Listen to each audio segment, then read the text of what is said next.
के तपाईलाई पनि थाहा पाउन मन छ कि आर्म्स यस्तोबाट यस्तो कसरी बनाउने? यदि थाहा पाउन मन छ भने यो भिडियो तपाईको लागि हो।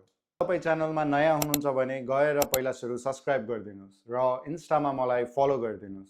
र यो भिडियो एउटा त्यस्तो साथीलाई सेयर गर्नुस् जसको चाहिँ आर्म्स एकदमै सानो छ। 5 वटा त्यस्तो पोइन्ट्स जुन चाहिँ फलो गर्नुभयो भने तपाईको नेक्स्ट 6 मन्थमा बाइसेप्स एकदमै राम्रो ग्रो हुन थाल्छ। म यो भिडियोमा 5 वटा त्यस्तो पोइन्ट्स डिस्कस गर्न गइरहेको छु जुन चाहिँ एकदमै कमन छ र हुन सक्छ यो मिस्टेक तपाईले अहिले नै जिममा गरिराख्नु भएको छ र म पनि गर्थे एज अ बिगिनर। गल्ती नम्बर 1, कम्पाउन्ड मुभमेन्टमा ध्यान नदिनु। अब एज अ बिगिनर तपाईलाई लाग्न सक्छ कि यो कम्पाउन्ड मुभमेन्ट आइसोलेसन मुभमेन्ट कति सुनिरहेको हुन्छ, तर हो के? कम्पाउन्ड मुभमेन्ट भनेको एउटा त्यस्तो मुभमेन्ट हो जुनमा चाहिँ तपाईको मेन मसल ग्रुप परफर्म गर्दाखेरि तपाईको स्मल अरू मसल ग्रुप पनि इन्भल्भ हुन्छ। फर एक्जाम्पल, जब तपाई बेन्च प्रेस गर्नुहुन्छ त्यति बेला चेस्ट मसल सँगै तपाईको शोल्डर मसल्स र ट्राइसेप्स मसल पनि इन्भल्भ हुन्छ। मल्टिपल मसल ग्रुप इन्भल्भ हुने भएकोले हामीले यो मुभमेन्ट कम्पाउन्ड मुभमेन्ट चाहिँ अलिकति हेभी गर्न सक्छौँ। कम्पाउन्ड मुभमेन्ट आफ्नो वर्कआउटको सबैभन्दा पहिला स्टार्ट गर्नुपर्ने हुन्छ। जस्तै चेस्ट गर्दा बेन्च प्रेस, ब्याक गर्दाखेरि डेडलिफ्ट, लेग गर्दाखेरि स्क्वाट्स। सो त्यसरी गर्नुभयो भने तपाईको फुल एनर्जी हुन्छ, तपाईको फुल पावर भइरहेको हुन्छ र तपाईले अझ धेरै लिफ्ट गर्न सक्नुहुन्छ। अब कुरा गरौँ आइसोलेसन मुभमेन्टको। आइसोलेसन मुभमेन्ट त्यस्तो मुभमेन्ट हो जुनमा चाहिँ तपाईको जुन मसल ग्रुप ट्रेन गर्नु भइरहेको छ त्यही मसल मात्र इन्भल्भ हुन्छ। आइसोलेसन मुभमेन्ट चाहिँ तपाईले कम्पाउन्ड मुभमेन्टको कम्प्यारिटिभमा एकदमै कम वेट गर्न सक्नुहुन्छ, किनभने तपाईको अरू मसल ग्रुप इन्भल्भ हुँदैन र तपाईले धेरै हेभी लिफ्ट गर्न सक्नुहुन्न। यो मुभमेन्टमा तपाईले हाई रेपिटेसन पनि गर्न सक्नुहुन्छ। आइसोलेसन मुभमेन्ट चाहिँ तपाईले कम्पाउन्ड मुभमेन्ट गरिसक्नु भइसकेपछि गर्दाखेरि एकदमै राम्रो हुन्छ। पोइन्ट नम्बर 2 हो ट्राइसेप्स मसल ग्रुपलाई ध्यान नदिनु। आर्म्समा सबैभन्दा सानो मसल्स बाइसेप्स हो भने सबैभन्दा ठुलो मसल्स ट्राइसेप्स हो। आर्म्स डेमा तपाईको मेन फोकस ट्राइसेप्समा भोल्युम बढाउने हुनुपर्छ। यदि तपाईको ट्राइसेप्स राम्रो ग्रो भयो भने तपाईको आर्म्स यतिकै ठुलो देखिन थाल्छ।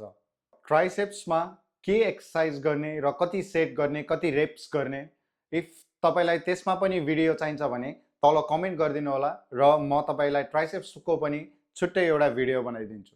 सो बाइसेप्सको लागि चाहिँ मैले यही भिडियोमा लास्टमा मेरो टप 3 एक्सर्साइज कति सेट र कति रेप्स गर्ने भनेर मेन्सन गरेको छु। सो लास्टसम्म भिडियो हेरिदिनु होला। गल्ती नम्बर 3, कुनै पनि मसल ग्रुप हप्तामा फ्रिक्वेन्टली ट्रेन नगर्नु। जस्तै सोच्नुस् कि तपाई र तपाईको साथी सँगै जिम जानुहुन्छ। साथी चाहिँ आर्म्स हप्तामा 2 चोटि ट्रेन गर्नुहुन्छ र तपाई चाहिँ हप्तामा खाली 1 चोटि गर्नुहुन्छ। कसको चाहिँ आर्म्स चाँडो ग्रो हुन्छ? कुनै पनि मसल ग्रुप तपाईले एकपल्ट ट्रेन गर्नु भइसकेपछि त्यही मसल ग्रुप रिट्रेन गर्न, फेरि रिकभर भएर अर्कोपल्ट परफर्म गर्नको लागि लाग्ने टाइम भनेको 2 दिन हो। एक्जाम्पलको लागि मैले आज चेस्ट ट्रेन गरेँ र आज मन्डे हो भने मेरो चेस्ट फेरि ट्रेन हुनको लागि 2 दिन लाग्छ, जुन हो थर्सडे, ट्युसडे, वेडनेसडे र अब हामीले परफर्म गर्न सक्छौँ थर्सडे। यो प्रोसेस एउटा साइन्टिफिकली प्रुभन प्रोसेस हो र यो प्रोसेसलाई हामी भन्छौँ मसल प्रोटिन सिन्थेसिस। कुनै पनि मसल ग्रुप हप्तामा 2 पल्ट टार्गेट गर्नको लागि धेरै स्प्लिट्सहरू हुन्छ, तर म चाहिँ फलो गर्छु पुश पुल लेग्स। एकदमै राम्रो स्प्लिट छ, तपाईहरुले पनि फलो गर्न सक्नुहुन्छ। पोइन्ट नम्बर 4, जस्तै बाइक गुड्नको लागि पेट्रोल चाहिन्छ, बत्ती बल्नको लागि इलेक्ट्रिसिटी चाहिन्छ, त्यस्तै हाम्रो बडी पनि रन हुनको लागि फ्युल चाहिन्छ र त्यो फ्युल हो डायट। यो भन्दा अगाडिको भिडियोमा मैले how to get easy 3000 calories भनेर भिडियो बनाएको छु। यदि तपाईको गोल वेट लस हो भने तपाईले क्यालोरिज डेफिसिटमा खानुपर्ने हुन्छ। यदि तपाईको गोल बल्किङ हो भने तपाईले क्यालोरिज सरप्लसमा खानुपर्ने हुन्छ। म के खान्छु भनेर मैले यो भन्दा अगाडिको भिडियोमा मेन्सन गरेको छु। त्यो भिडियो हेर्नुभयो भने तपाईलाई धेरै हेल्प हुन्छ र त्यो भिडियो म तल लिंक पनि गरिदिन्छु र तपाईलाई कुनै पनि तपाईको क्यालोरिजसँग रिलेटेड, डायटसँग रिलेटेड क्वेशनहरू छ भने मलाई इन्स्टामा फलो गरेर डीएम गर्न सक्नुहुन्छ र यही तल पनि कमेन्ट गर्नुभयो भने म तपाईलाई रिप्लाई गर्छु। र हामी सँगै बसेर एउटा प्लान बनाउन सक्छौँ। पोइन्ट नम्बर 5, कुन चाहिँ वर्कआउट गर्ने र कति सेट गर्ने, त्यसको लागि चाहिँ जानुपर्छ जिममा। Let's go to the gym. आज पुल डे थियो, मैले ब्याक गरिसकेँ, अब चाहिँ biceps. So I will show you मेरो 3 फेभरेट बाइसेप्स वर्कआउट र त्यसलाई कसरी पर्फर्म गर्ने, कति रेप्स गर्छु र कति सेट गर्छु भनेर पनि देखाउँछु। So let's go.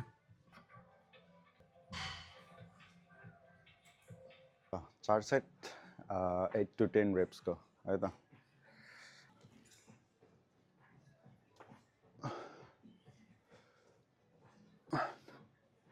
Negative reps चाहिँ एकदमै कन्ट्रोल गरेर, माथि जाँदा फास्ट, तल चाहिँ स्लो, सकेसम्म कन्ट्रोल गर्ने।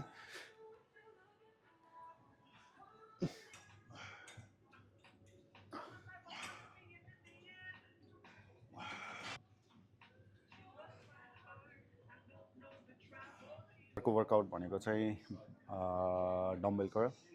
यो पनि कम्पाउन्ड नै हो। डम्बल कर्ललाई चाहिँ आफूले सक्ने वेट मात्र लिनुहोस्, जुनबाट 15 कति सेम 8 to 10 रेप्स नै आओस्। 8 to 10 रेप्स फोकस हो हाम्रो। सो प्रपर फर्म नबिग्रोस् धेरै हेभी भएर।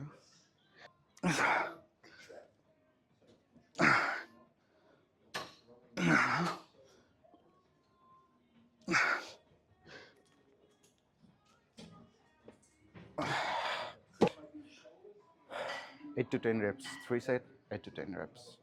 Bye. Third exercise, hammer curl. र यसले चाहिँ तपाईको